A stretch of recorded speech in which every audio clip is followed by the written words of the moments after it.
Hello everyone, welcome back to my channel. आज की video का टॉपिक है इन्वेंट्री साइकिल एंड ये ट्रांजैक्शन साइकिल सीरीज का पार्ट 4 है। Inventory cycle is the complete process related to purchasing, storing, using and selling inventory in a business.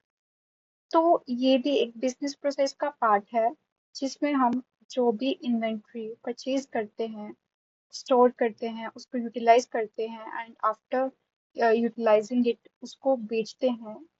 तो ये उसका कंप्लीट प्रोसेस है। तो सबसे पहले या फिर हम उसको परचेज करेंगे किसी वेंडर से या फिर खुद प्रोड्यूस करेंगे विद इन कंपनी।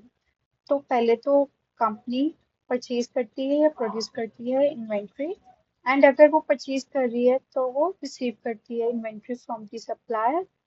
जो रिसीविंग डिपार्टमेंट वेरीफाई करता है कि उसकी क्वांटिटी, क्वालिटी, कंडीशंस मैच हो रही है या नहीं। उसके बाद हम इन्वेंट्री रिकॉर्ड कर देते हैं अकाउंटिंग रिकॉर्ड्स में।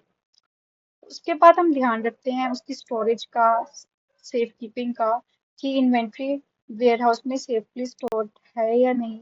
कैसे हम उसको प्रोटेक्ट कर सकते हैं लॉस के अगेंस्ट, डैमेज के अगेंस्ट। नेक्स्ट स्टेप होता है सेल्स का, इशुएंस का। इन्वेंट्री को हम बेच देते हैं, इशू कर देते हैं या फिर यूज करते हैं उसको अपने ऑपरेशंस के लिए, जो भी हमने उसके ऊपर प्रोसेस करना होता है for the companies purpose, companies goods.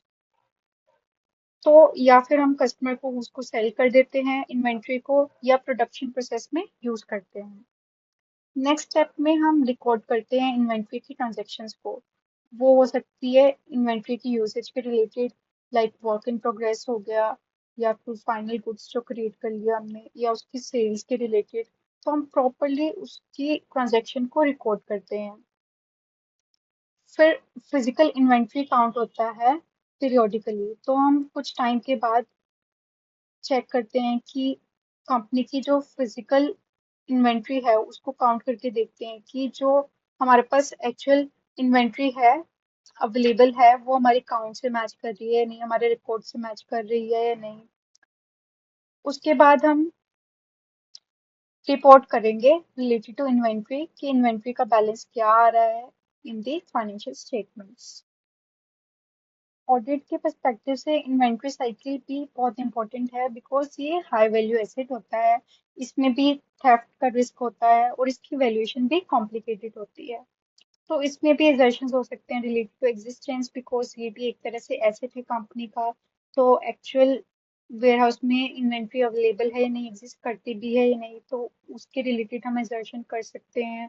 उसकी वैल्यूएशन के रिलेटेड हो सकता है, राइट्स एंड ऑब्लिगेशंस के रिलेटेड हो सकता है कि क्या कंपनी इन्वेंट्री को एक्चुअली ओन करती है या नहीं। इसमें भी हमने फिजिकल कंट्रोल्स चेक करने होते हैं, इन्वेंट्री काउंट्स चेक करनी होती है, ऑथराइजेशन चेक करना होता है। इन्वेंट्री के रिलेटेड भी कुछ फ्रॉड हो सकते हैं। एम्प्लॉय इन्वेंट्री को स्टील कर सकता है, उसको चोरी कर सकता है, या फिर कंपनी ओवरस्टेट कर सकती है। ज्यादा प्रॉफिट्स दिखाने के चक्कर में इन्वेंट्री भी ज्यादा शो कर सकती है, या फिर ऑब्सोलीट इन्वेंट्री भी लाइक ना डिस्क्लोज करे। ये भी केस हो सकता है कि कोई ओल्ड या फिर डैमेज्ड इन्वेंट्री है, उसको कंपनी ने डिस्क्लोज ही नहीं किया और हिडन ही रखा। तो ये भी एक तरह से फ्रॉड ही माना जाता है। तो ये था इन्वेंट्री साइकिल। हम नेक्स्ट वीडियो में कवर करेंगे पीपीई साइकिल। अगर आपको ये वीडियो हेल्पफुल लगी तो please like, share and subscribe.